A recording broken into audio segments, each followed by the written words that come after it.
신명기 24장 19절부터 22절까지 구약성경 개역개정판 299쪽입니다. 299쪽 신명기 24장 19절부터 22절까지의 말씀입니다. 찾으셨으면 아멘. 교도합니다. 제가 19절에 있습니다. 네가 밭에서 곡식을 베일 때에 그 한 못을 밭에 잊어버렸거든 다시 가서 가져오지 말고 나그네와 과부를 위하여 남겨두라. 그리하면 네 하나님 여호와께서 네 손으로 하는 모든 일에 복을 내리시리라.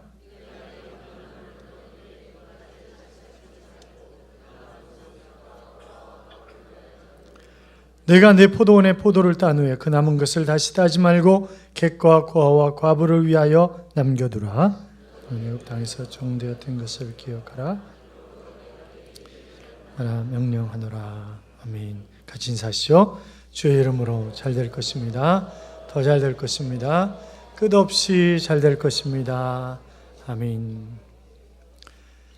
할렐루야. 하나님의 은혜와 평강이 여러분의 심령 깊은 곳에 충만하시기를 주님의 이름으로 축원합니다. 지난 금요일은 어린이날이었었죠. 원래 저희가 어린이날 네 꿈을 펼쳐라 라고 하는 그 프로그램을 운동장을 빌려서 해야 되는데 저희가 고민을 하다가 8월 말에 교회가 완성이 되면 9월 첫 주부터 갈매로 이사가서 예배를 드릴 예정이기 때문에 그래서 10월 토요일마다 이제 부스를 몇 개씩만 만들어서 그래서 매주 토요일 날 하는 것으로 하고 일단 연기를 했어요. 그런데 내 꿈을 펼쳐라를 하는 교회들이 5월 5일 날 기상청에서 비가 온다 그래가지고 전부 다 금년에 안 하는 걸로 한 거예요. 근데 비 한 방울도 안 떨어졌잖아요. 참, 그러니까 이 기상청이 잘못해서는 요새 기상청은 날씨를 못 맞춥니다. 그렇죠? 그저께 저녁에도 비 온다 그러더니 비 한 방울도 안 떨어지고 강화도에는 몇 방울 떨어졌다 그러더라고요. 그러니까 날씨를 못 맞춰가지고 또 내일은 어버이날이죠. 우리가 자녀들을 얼마나 신앙으로 바르게 양육하며 또 부모에게 효도하는가 하는 생각을 해봅니다. 자녀로서 또 부모로서의 자기의 위치를 돌아보면서 마땅히 감당해야 할 부분을 감당하며 주님이 원하시는 그런 삶을 함께 살아갈 수 있기를 원합니다. 이틀이면 나라의 일꾼을 뽑는 날이죠. 누구 찍어요? 나 모르겠어요. 누구 찍어야 될지. 제 개인적인 생각은 그 전에 그랬었어요. 이번에 후보로 나오는 사람들 가운데 경상도 사람들이 많이 했으니까 전라도 사람이면서 우파였으면 좋겠다. 그런 생각을 가졌었어요. 없어요. 누구 찍어야 될지 모르겠어요. 저도 누구 찍어야 될지 모르겠어요. 저 밑에는 2번, 3번이 와 있던데 저는 중간이에요. 그래서 누군지도 모르겠어요. 간혹 저한테 목사님 답을 가르쳐 주세요. 그렇게 얘기를 하세요. 또 어떤 분은 카톡으로 문자 메시지로 정답이 알고 싶습니다. 이래가지고 보내세요. 정답 몰라요. 저도 모릅니다. 그러나 분명한 것은 누가 되든 그것을 하나님의 뜻으로 받아들이고 순종하고 함께하며 함께 나라와 민족을 위해서 일해야 한다고 하는 것입니다. 우리들은 가깝게 지내는 사람이나 존경하는 사람의 영향을 절대적으로 받으면서 살아갑니다. 생각하는 것, 말하는 것, 행동하는 것, 심지어는 글씨체까지도 내가 좋아하는 사람을 닮아가는 것을 우리가 볼 수 있단 말이죠. 신앙생활도 다른 사람에게 큰 영향을 받게 되어 있습니다. 내가 교회 안에서 교제하는 사람들이 믿음이 좋고 기도도 열심히 하고 성경 공부도 열심히 하고 또 전도도 열심히 하고 행동하는 신앙인이면 또 그렇게 자기도 닮아가려고 애를 씁니다. 그런데 내가 교제하는 사람이 심심하면 주일도 빠지고 기도도 안 하고 전도도 안 하고 늘 부정적이고 그러면요 나도 모르게 거기에 젖어갑니다. 그래서 나도 모르게 정상적인 신앙생활을 할 수가 없는 거죠.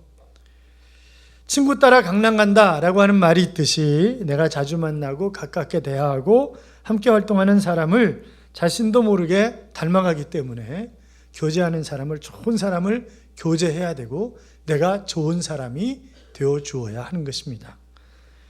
우리가 정말 닮기를 원하는 분이 누굽니까? 예수 그리스도 아니겠습니까? 그래서 그리스도의 장성한 분량에 이르기까지 너희가 자라가라. 그렇게 말씀하고 있는 것을 우리가 볼 수 있는데 우리의 목표는 예수 그리스도란 말이죠. 그래서 사도 바울이 고린도서 11장 1절에 보면 이렇게 얘기를 해요.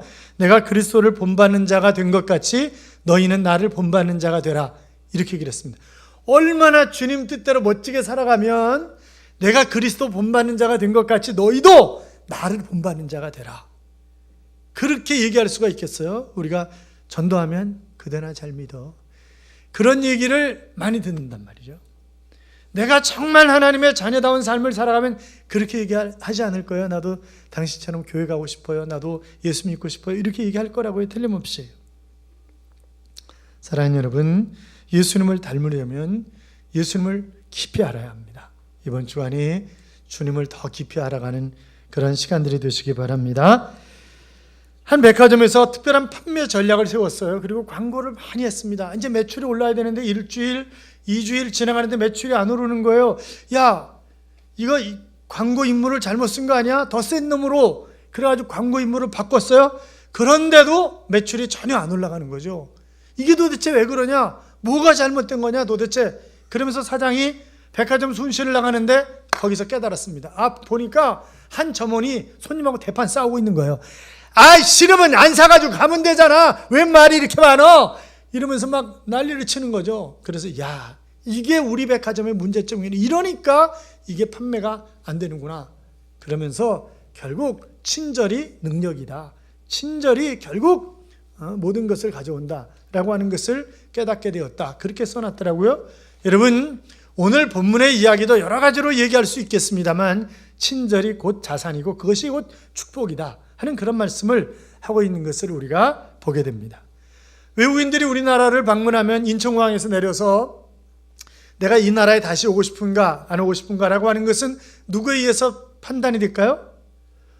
공항 직원들, 그리고 만약 택시를 탔다고 한다면 택시 운전하시는 분, 그분에 따라서 내가 다시 대한민국에 오고 싶으냐 안 오고 싶으냐라고 하는 것이 결정된다는 거죠.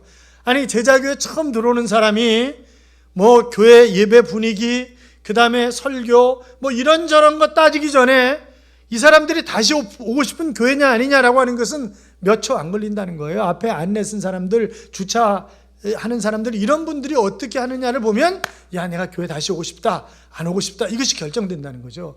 여러분, 대학 처음 들어가서 미팅할 때 옛날 한번 생각해 보자고요. 미팅할 때 내가 저 남자, 저 여자 다시 만날 거냐 안 만날 거냐 시간 얼마 걸렸어요? 얼마 걸렸었어요?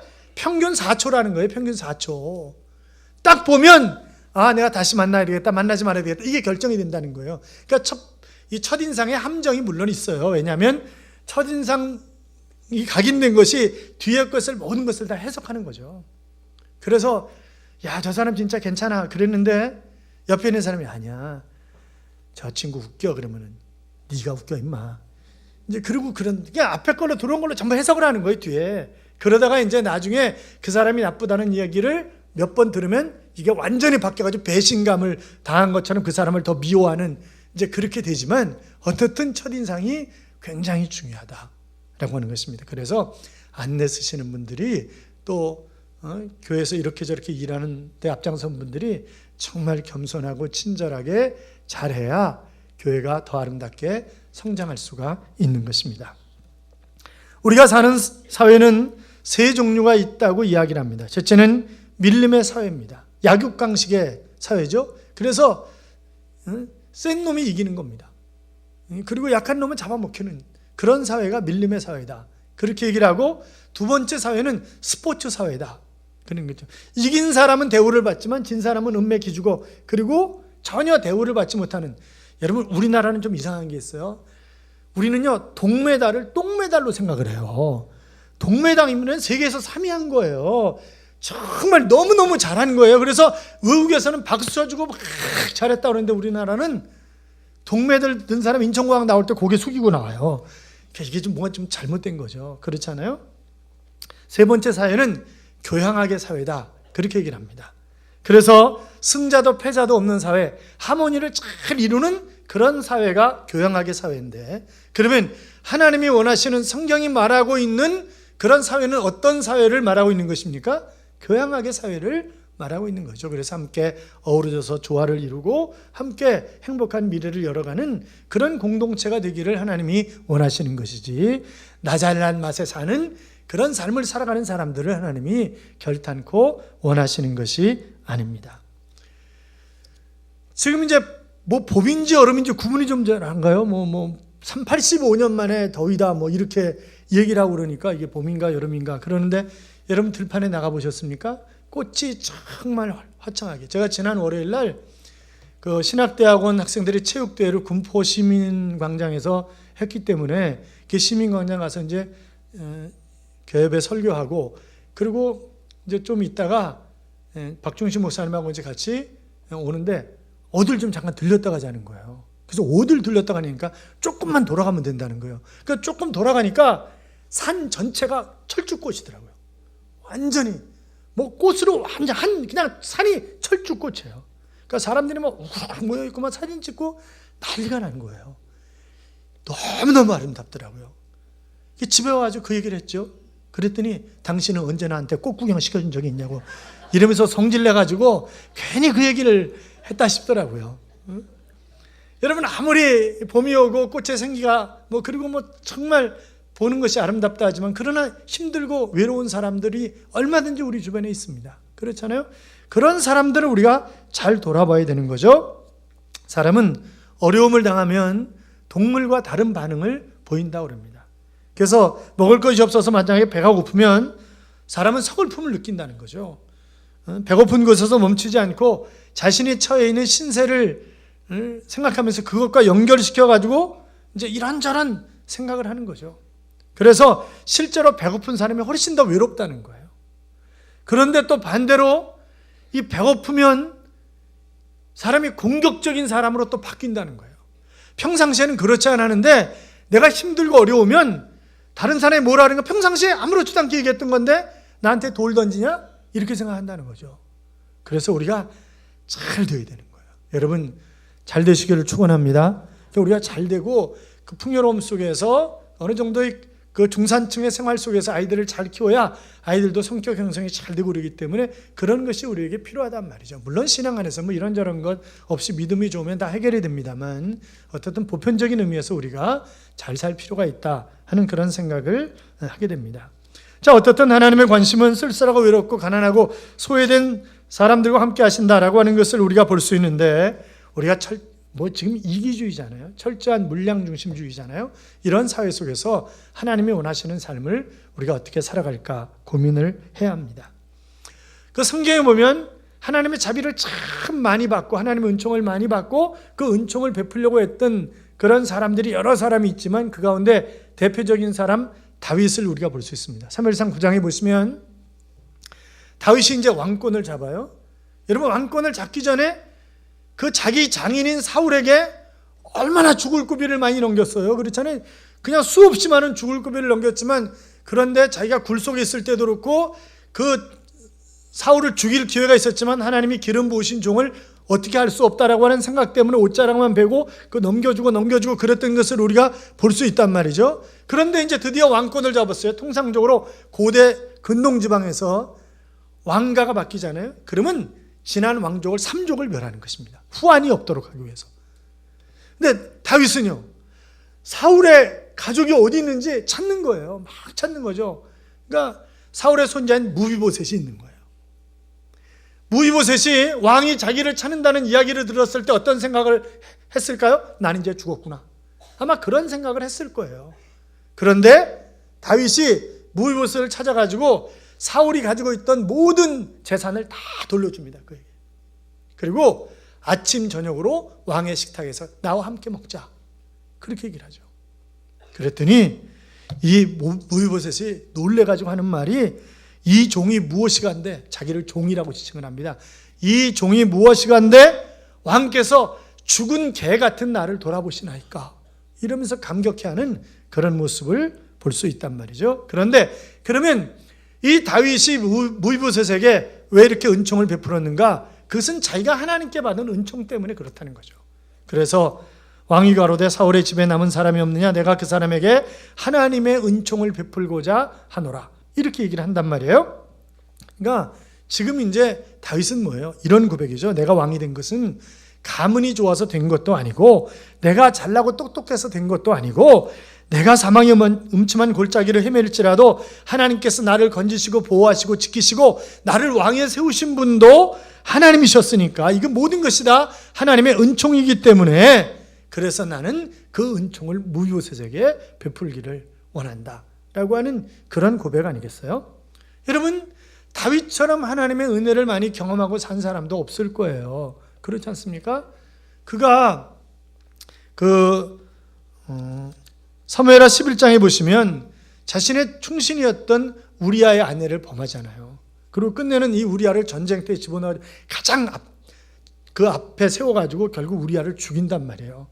그는 간음죄, 살인죄 그것 때문에 나단 선지자가 무섭게 책망을 하죠. 그랬을 때 그가 내가 여호와께 범죄하였나이다. 그래서 시편 51편 보면 다윗의 참회록이다 이렇게 얘기할 수 있는데 1절에 보면 이렇게 기록합니다. 하나님이여 주의 인자를 쫓아 나를 긍휼히 여기시며 주의 많은 자비를 쫓아 내 죄가를 도말하소서.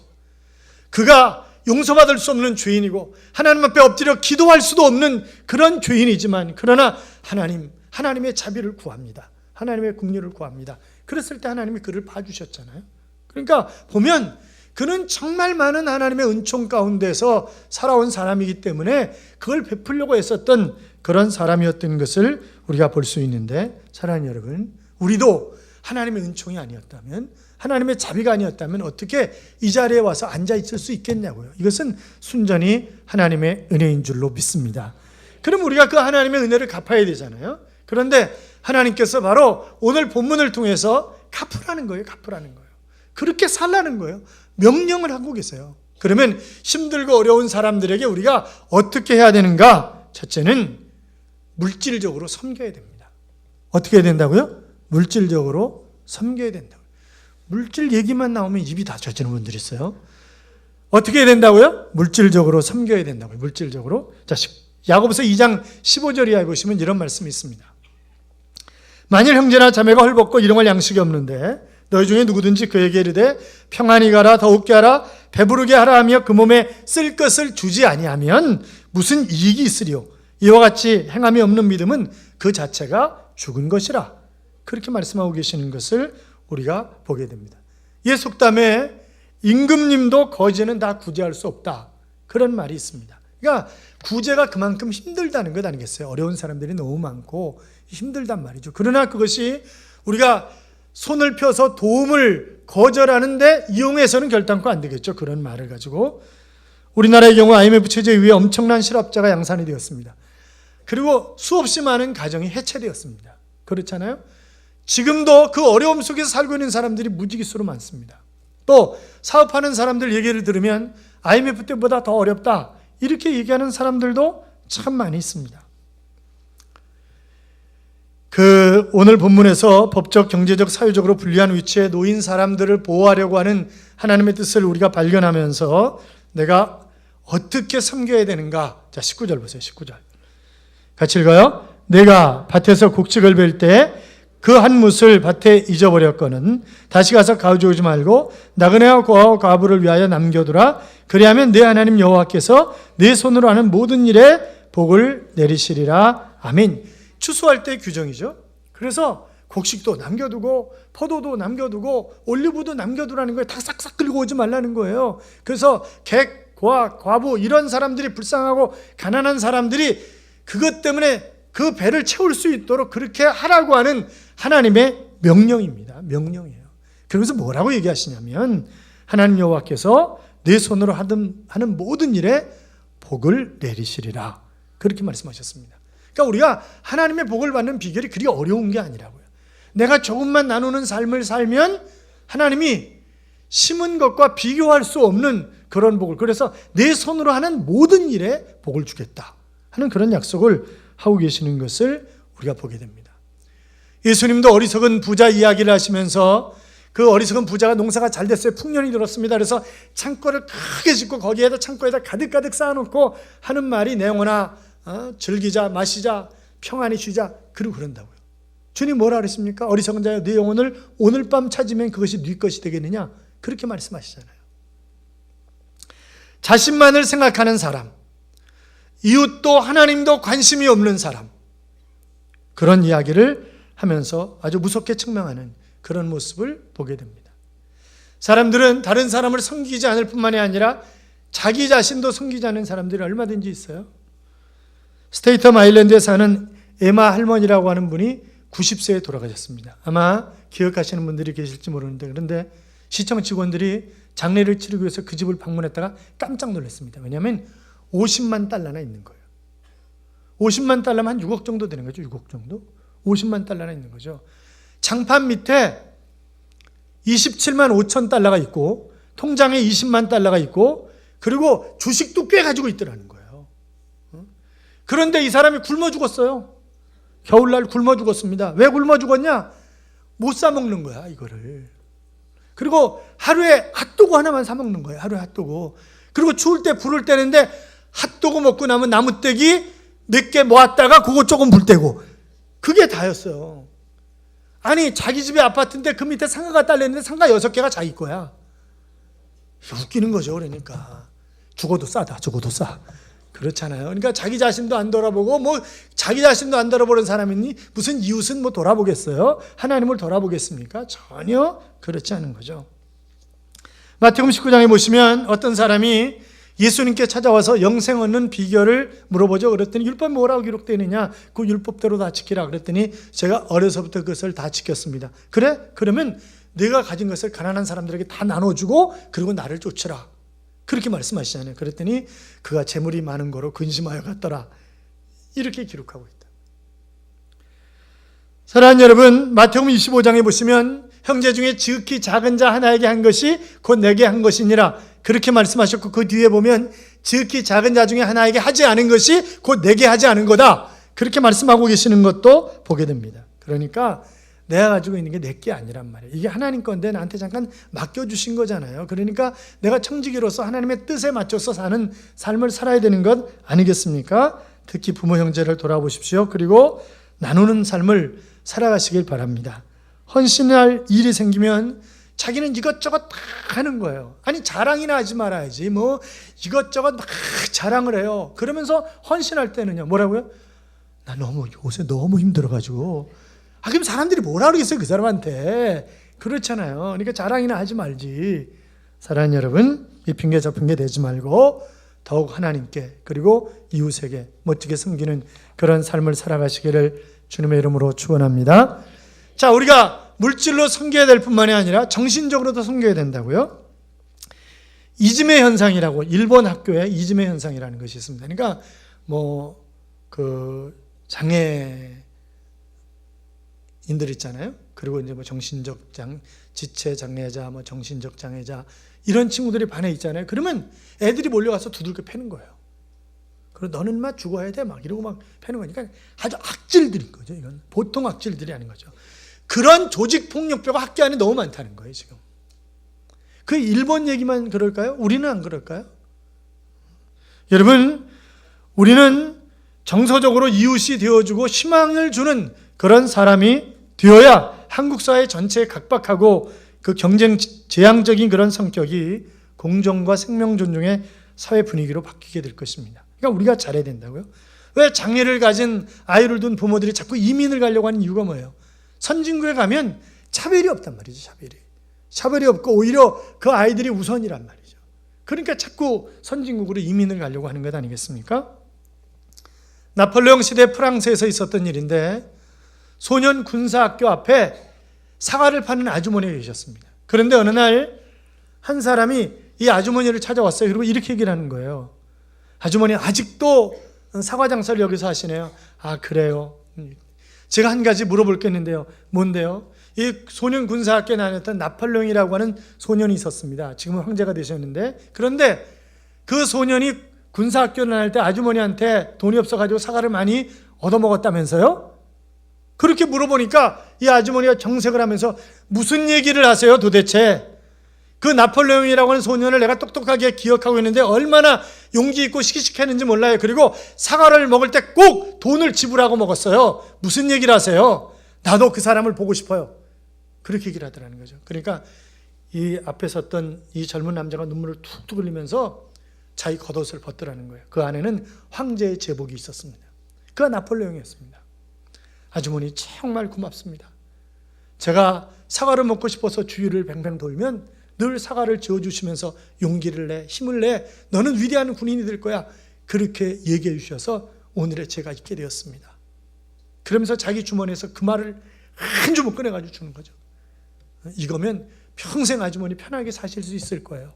그리고 필요한 거 하시고 싶은 거 있으면 제가 뭐든지 다 해드릴게요. 저 나폴레옹이에요. 그렇게 얘기를 하는 거죠. 사랑하는 여러분, 우리는 또 우리 교회는 바로 한국 사회의 등불이 되어야 합니다. 많은 국민의 미래에 대해서 불안감과 두려움에 사로잡혀 있을 때 우리는 소망과 희망을 주는 그런 삶을 우리가 살아야 됩니다. 그래서 따뜻한 말 한마디, 이것이 얼마나 중요한지 모른단 말이죠. 또 정말 기댈 수 있는 정신적인 지주가 되어주는 것, 이것은 또 얼마나 필요하겠어요. 그렇잖아요? 예수님께서 이렇게 말씀하셨어요. 너희 중에 누구든지 크고자 하는 자는 너희를 섬기는 자가 되고 너희 중에 으뜸이 되고자 하는 자는 너희의 종이 되어야 하리라. 그리고 주님 자신도 이 세상에 오신 것이 섬김을 받으러 한 것이 아니라 많은 사람에게 대성물로 주기 위해서 왔다. 그렇게 말씀하시는 것을 우리가 보게 됩니다. 그 미국의 찰스 콜슨이라고 하는 사람, 제가 그 전에 이 사람이 워터게이트 사건에 연루되어 가지고 감방 안에 들어갔다가 친구 상원의원 3명 때문에 결국 예수 믿게 되었고 감방 안에서 본 어게인이라고 하는 거듭남이라고 하는 그런 책을 썼다고 하는 이야기를 언젠가 들은 기억이 납니다만, 이 사람이 자기 책에서 그런 얘기를 했어요.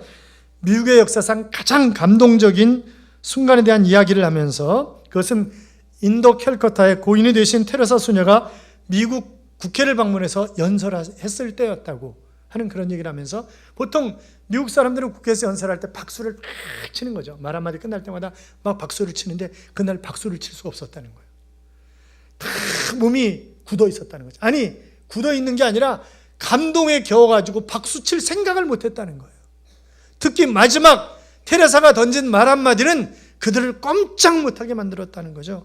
섬길 줄 아는 사람만이 다스릴 자격이 있습니다. 그 이야기를. 섬길 줄 아는 사람만이 다스릴 자격이 있다고. 그런 얘기를.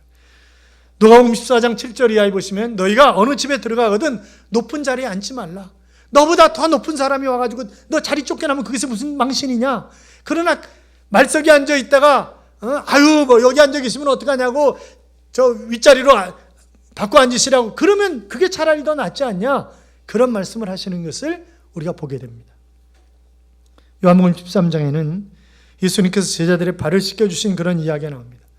대에 물을 떠서 먼저 베드로의 발을 씻겨주려고 했을 때 선생님 안 됩니다. 못합니다. 그러잖아요. 그러면 너와 나는 상관이 없다. 그랬더니 베드로다운 대답을 하죠. 그러면 머리끝부터 발끝까지 싹 씻어주세요. 이제 그렇게 얘기를 한다고요. 그러면 주님이 제자들의 발을 하나씩 가룟 유다의 발까지 다 씻겨주신 후에 뭐라고 얘기하십니까? 내가 주와 또한 선생이 되어서 너희 발을 씻었으니 너희도 서로 발을 씻어주는 것이 옳으니라. 그렇게 말씀하시면서 너희가 이것을 알고 행하면 복이 있으리라. 그렇게 말씀하시는 것을 우리가 보게 됩니다. 사랑하는 여러분, 주변에 힘들고 어려운 사람이 있습니까? 여러분의 따뜻한 말 한마디가 그 사람을 살릴 수 있다고요. 같이 힘내세요. 하나님께서 당신과 함께 하십니다. 당신은 잘 될 것입니다. 당신의 이름이 위대하게 될 것입니다. 당신의 미래가 평안할 것입니다. 당신의 후손이 잘 될 것입니다. 당신은 잘 될 수밖에 없는 사람입니다. 그렇게 얘기해 주시기 바랍니다.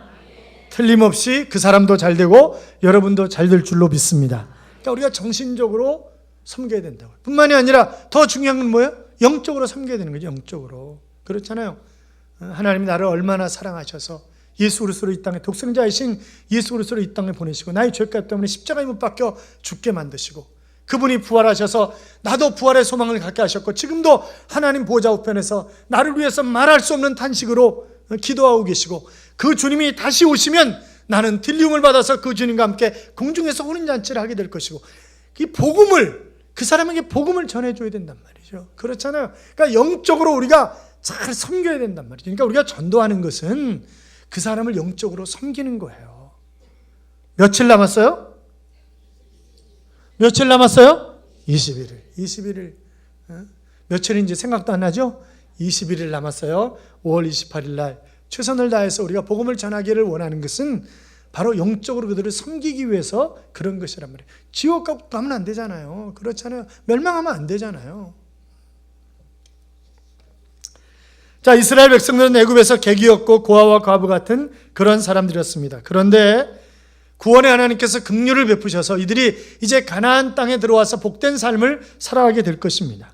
여러분, 우리도 하나님의 은혜를 입은, 그리스도의 사랑을 입은 그런 사람들입니다.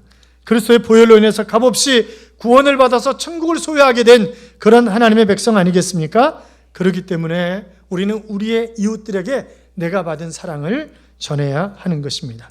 사랑하는 성도 여러분, 내 것을 주는 것이 아니라 하나님 것을 함께 나눈다고 하는 그런 생각을 우리가 하자고요.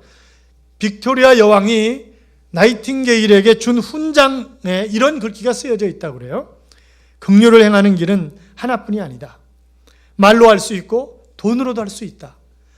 말도 할 수 없고 돈으로 할 수 없으면 눈물로 할 수가 있다. 그런 글귀가 쓰여져 있다고 합니다. 내 곁에 슬픔의 눈물을 흘리고 있는 분이 계십니까? 가슴 아파 신음하는 사람, 병중에 위로하는 사람, 날 때부터 고통 속에 태어나서 힘들게 삶을 살아가는 그런 사람들이 있습니까? 주님이 그들을 만져주시고 치유하시고 그들의 친구가 되어주셨다고 한다면 우리도 여리고를 내려가다가 강도를 만난 한 사람에게 다가갔던 사마리아 사람처럼 우리도 그런 사랑을 베풀면서 살아야 되는 것 아니겠습니까? 한 여직원이 어느 날 야근을 하게 되었대요. 그런데 조용한 사무실에 밤늦게 전화벨이 울리는 거예요. 잘못 걸려온 전화였습니다. 전화를 잘못하셨습니다. 편안한 밤 되세요. 전화를 친절하게 끊었어요. 또다시 전화 울리는 거예요. 또 그 사람이었습니다. 네, 전화번호를 확인하고 전화하세요. 좋은 밤 되세요. 그리고 전화를 끊었습니다. 조금 있다가 또 전화번호를 울리는데 또 그 사람이에요. 여러분 같으면 어떻게 하겠어요? 저희 집 전화번호가요. 집 전화번호가 중국집 전화번호하고 같아요. 국만 틀리나 그래요. 그래가지고 밤에 새벽 1시, 2시에 그 집은 아마 24시간 영업하는 집인가 봐요. 새벽 1시, 2시에 전화가 오는 거예요. 중국집이죠? 그러면 아닙니다. 전화 잘못 거셨습니다. 그리고 이제 끊어요. 저는 한번 밤에 교인한테 오는 전화는 상관이 없는데 다른 데서 오는 전화는 전화 받으면 그날 밤 꼬박 새는 거거든요. 근데 또 전화가 와요. 중국집 아니에요? 그러면 제가 뭐라 그럴까요? 아니라니까. 중국인의 집이야. 중국집이 아니라. 이제 그렇게 얘기를 한다고요. 근데 이 사람은 전화 계속 올리면 그래서 목소리를 자주 들으니 너무 좋습니다. 저희 회사는 파이프를 생산하는 회사입니다. 파이프를 사실 일이 있으면 전화번호를 꼭 기억했다가 저희 회사에 전화를 주세요. 목소리 또 들어서 고마웠습니다. 편안한 밤 되세요. 이러고 전화를 끊은 거예요. 계속 몇 번 전화 오는데 똑같이 아주 공손하게. 며칠 후에 사장실로 전화가 왔답니다. 어마어마한, 지금까지 자기네 회사가 주문받아 본 적이 없는 어마어마한 파이프 양을 주문받은 거죠. 그러면서 하는 얘기가 며칠 전 당신 회사에 밤늦게 전화를 걸었는데 당신 회사에 전화 받는 여정원을 보니까 당신 회사를 믿을만해서 내가 주문을 하는 거라고 그렇게 얘기를 하더래잖아요. 여러분, 교회에서 전화 받으시는 분들도 마찬가지고 다 마찬가지예요. 그러니까 우리가 정말 공손하고 친절하게 교회에서 만나는 사람마다 안녕하세요 멀뚱멀뚱 쳐다보지 말고 안녕하세요 반갑습니다 이러고 이게 얼마나 필요한 거냐고요. 그렇잖아요. 다른 사람의 실수를 나무라지 않고 품어주는 그 마음이 친절이요 자비입니다. 신명기 15장 11절에 보시면 땅에는 언제든지 가난한 자가 그치지 아니하겠으므로 내가 내게 명령하여 이르노니 너는 반드시 내 땅 안에 있는 내 형제 곧 곤란한 자와 궁핍한 자에게 내 손을 펼지니라. 뭐 하라고요? 내 손을 펼지니라. 그렇게 말씀하셨습니다. 찬양곡 중에 이런 곡이 있어요. 내가 먼저 손 내밀지 못하고 내가 먼저 용서하지 못하고 내가 먼저 웃음 주지 못하고 이렇게 머뭇거리고 있네. 그가 먼저 손 내밀길 원했고 그가 먼저 용서하길 원했고 그가 먼저 웃음 주길 원했네. 나는 어찌 된 사람인가. 오 간교한 나의 입술이여, 오 더러운 나의 마음이여, 왜 나의 입은 사랑을 말하면서, 왜 나의 마음은 화해를 말하면서, 왜 내가 먼저 져줄 수 없는가, 왜 내가 먼저 손해볼 수 없는가. 오늘 나는 주님 앞에서 몸둘 바 모르고 이렇게 흐느끼며 서 있네. 어찌할 수 없는 이 마음을 주님께 맡긴 채로 라고 하는 그런 찬양입니다. 사랑하는 여러분, 내가 먼저 손 내밀자고요, 내가 먼저 용서하자고요, 내가 먼저 섬겨주자고요, 내가 먼저 이해하자고요, 내가 먼저 높여주자고요. 그렇게 아름답게 섬겨서 행복한 대한민국을 만들어가는 그런 귀한 하나님의 자녀들이 되시기를 주님의 이름으로 축원합니다. 축원합니다. 우리 함께 불러요.